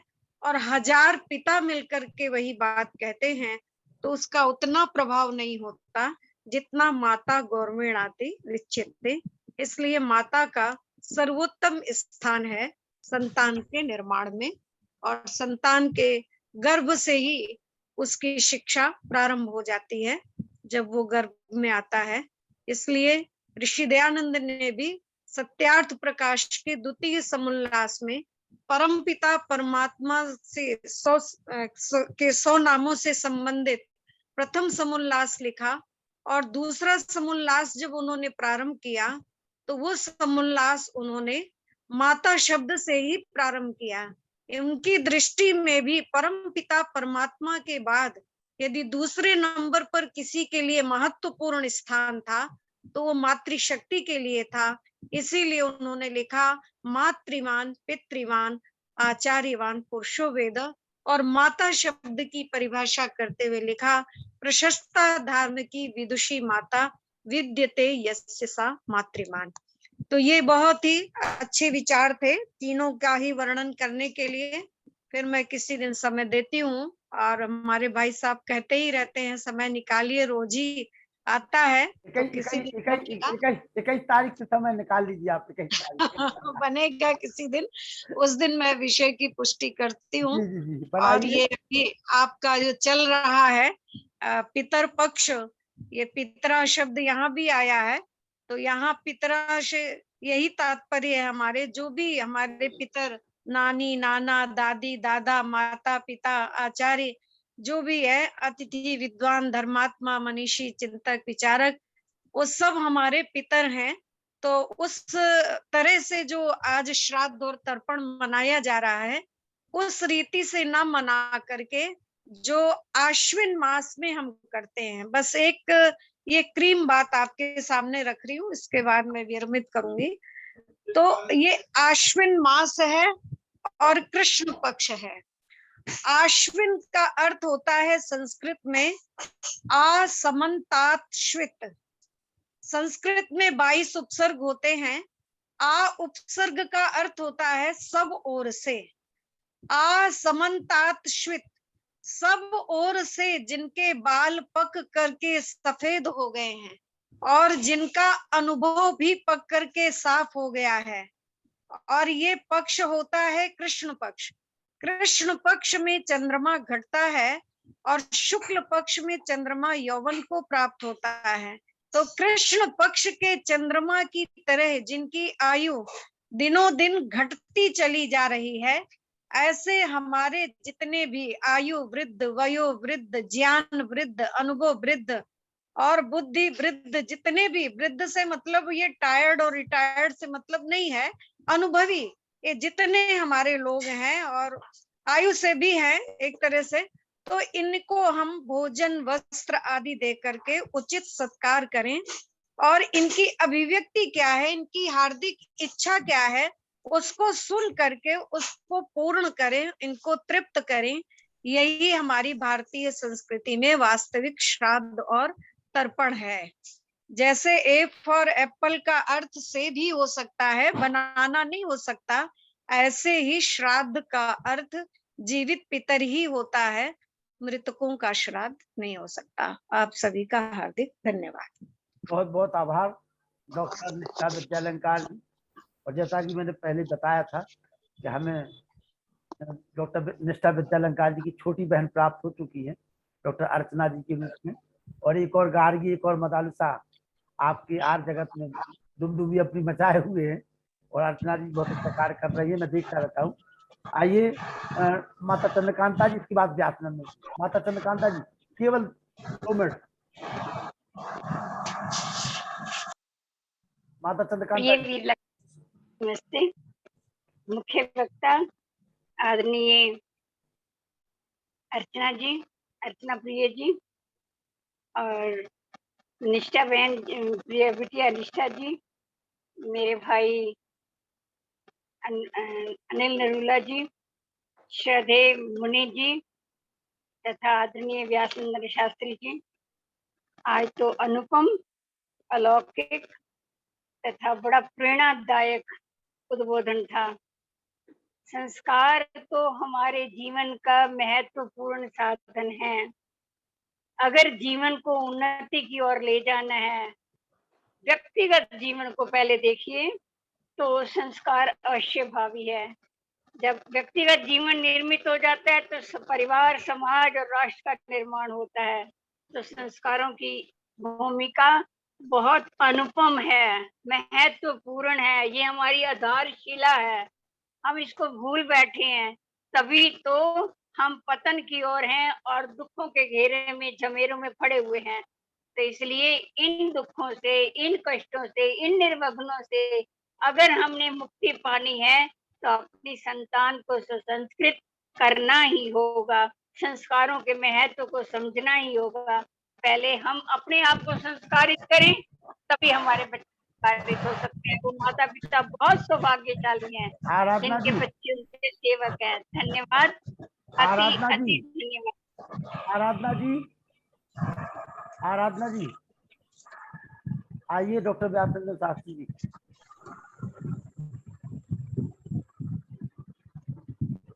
ओम त्वं हिनः पिता वसो त्वं माता शतक्रतो बहुविध अधाते सुमनमी महे। बड़ा ही सुंदर विचार संस्कारों की प्रासंगिकता पर हुआ है। निश्चित रूपेण आज स्तुत्य व्याख्यान हुआ, हृदय स्पर्शी, मर्म स्पर्शी, मार्मिक और साकर्भिक व्याख्यान से हम कहेंगे। निश्चित रूप से संस्कारों का जो महत्व है वह माता से आरंभ होता है, इसलिए यहाँ गर्भाधान को प्रथम संस्कार के रूप में माना गया है, जहाँ माता अपने संपूर्ण संस्कार को उड़ेल देती है अपने गर्भस्थ शिशु के लिए, और वही शिशु बड़ा होकर के महान गुणशाली हो जाता है, जिससे संसार गौरव करता है। अर्चना जी ने इन्हीं भावों को लेकर के बड़ा ही सुंदर सुरुचिपूर्ण और वर्तमान काल की स्थिति को लेते हुए उनके जो आज की घटनाओं को उन्होंने आधार बनाते हुए, उदाहरण देते हुए, प्राचीन काल से तुलना करते हुए जो उन्होंने व्याख्यान दिया है, अद्भुत अनुपम व्याख्यान रहा है। निश्चित रूप से संस्कारों ही गुणांतराधानम, संस्कार उसे कहते हैं जिससे बच्चों में गुण बढ़ाए जाएं, और ये गुण बढ़ाने का संपूर्ण कार्यक्रम संस्कारों पर आधारित है। इन्हीं शब्दों के साथ मैं इस कार्यक्रम के संयोजक महोदय आदरणीय आर्यरत्न लखनलाल जी को बहुत कोटि बार नमन करता हूं, जिन्होंने इतने सुंदर वक्ताओं को इस सुंदर कार्यक्रम से जोड़ा है, और आगे भी हम लोग सुनने वाले हैं। बहुत बहुत आभार, बहुत बहुत धन्यवाद। और आप सभी लोग आगे भी डॉक्टर अर्चना प्रीत जी को नए नए विषयों के साथ में और नए नए उसमें कलीबर में देखेंगे, सुनेंगे। भाई विवेक प्रियार जी, आइए दो शब्द आप भी बोलिए, कैसा लगा कार्यक्रम आपको? विवेक जी। सबसे पहले मैं सभी को नमस्कार करूंगा। जी नमस्ते जी। आज का कार्यक्रम बहुत ही अच्छा लगा, और इसके लिए मैं सबसे पहले आर्य जी का धन्यवाद ज्ञापित करूंगा। उन्होंने इतने पिछले 2 वर्ष से इतना अच्छा कार्यक्रम चलाया हुआ है, बड़े बड़े विद्वान विभिन्न विषयों पर हमारे बीच में उपस्थित कराते हैं और सबको लाभान्वित करते हैं, और मैं ईश्वर से यही कामना करूंगा कि आगे भी आप इसी प्रकार से अपना इस कार्य को आगे बढ़ाते रहें, यही कहना चाहूंगा भी। बहुत बहुत आभार विवेक जी, और आपने हमारे निवेदन को स्वीकार किया और बहन जी को पटल पर लाए, इसके लिए आपका भी बहुत बहुत आभार, अभिनंदन। जी जी जी। चलिए माता संतोष सचान जी आशीर्वाद दे दीजिए अपनी बेटी डॉक्टर अर्चना प्रीत जी को। संतोष जी। अर्चना बिटिया का तो बहुत धन्यवाद, लेकिन एक बात है कि हम सब बुजुर्ग बैठे हुए, अब हम सब लोग तो बना चुके जैसे बनाने थे। अगली नई पीढ़ी को सुनना चाहिए, नई पीढ़ी को ही आसानी से जुड़ने को। आराधना जी वीडियो खोल करके सामने आओ, 2 शब्द बोलो। बहुत बहुत धन्यवाद। नए लोग हैं, नए लोगों को आपको धन्यवाद जो आपकी सब लाभ हम लोगों को दे रहे हैं। अर्जुन काला जी भीष्म पितामह, आइए अर्जुन काला जी। हमारे पास सब प्रकार की वैरायटी है, 15 से लेकर के 95 तक की। आइए अर्जुन काला जी, आइए, आप भीष्म पितामह हैं, आइए। हाँ, बहुत नमस्ते जी। मैं तो बहुत ही अच्छा लगा आज का प्रवचन, और जो सही बीमारी जैसे जानते हैं ना, समाज में सबसे बड़ी बीमारी यही है, यहाँ से शुरुआत होती है, और इस चीज का कोई सबसे माता और पिता के ऊपर ज्यादा दायित्व है। इसको मैं अब समय मिलना नहीं है, मैं बता पाऊँ कि कैसे बचपन में हमने जो है ना अपने संतानों को या अपने छोटे भाई बहनों को जो है ना कैसे कंट्रोल किया, कैसे संभाला, सारा हमारे जो है ना उसको पर उसको आगे बढ़ाते हैं बच्चों को। बहुत ही अच्छा प्रवचन। धन्यवाद।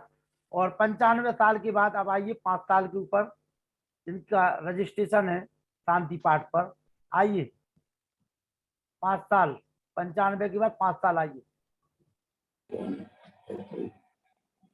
शांति पाठ। शांति अंतरिक्षगम शांति पृथ्वी शांतिराप शांतिरौषधय शांति वनस्पतय शांति विषयदेव शांति ब्रह्म शांति सर्व शांति शांतिरेव शांति श्याम शांति रेडी ओम शांति शांति शांति जो वाले स्वे सत्य सनातन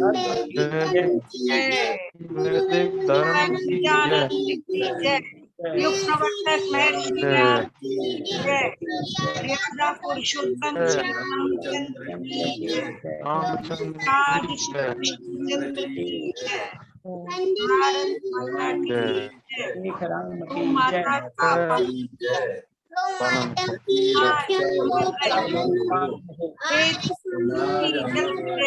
उनकी जय जलती रहेगी, ओम का झंडा ऊंचा रहेगा। हम बदलेंगे, युग बदलेगा, हम सुधरेंगे, सुधरेगा, वैदिक परिवार बनाएंगे पर स्वर्ग सजाए संसार के सभी को नमस्ते। कल मुलाकात होगी। नमस्ते जी, कल मिलिए। नमस्ते जी, नमस्ते जी, सभी को सादर नमस्ते। कल मिलिए नमस्ते। कल पुनः 7:45 बजे मुलाकात होगी आप सभी से। और अर्चना जी का पुनः बहुत बहुत आभार। और डॉक्टर अर्चना जी आपके बीच में फिर से होंगी। विवेक जी हम मिलकर के बातचीत कर लेंगे। चलिए मुलाकात करते हैं, ठीक है जी। धन्यवाद जी। नमस्ते सभी को।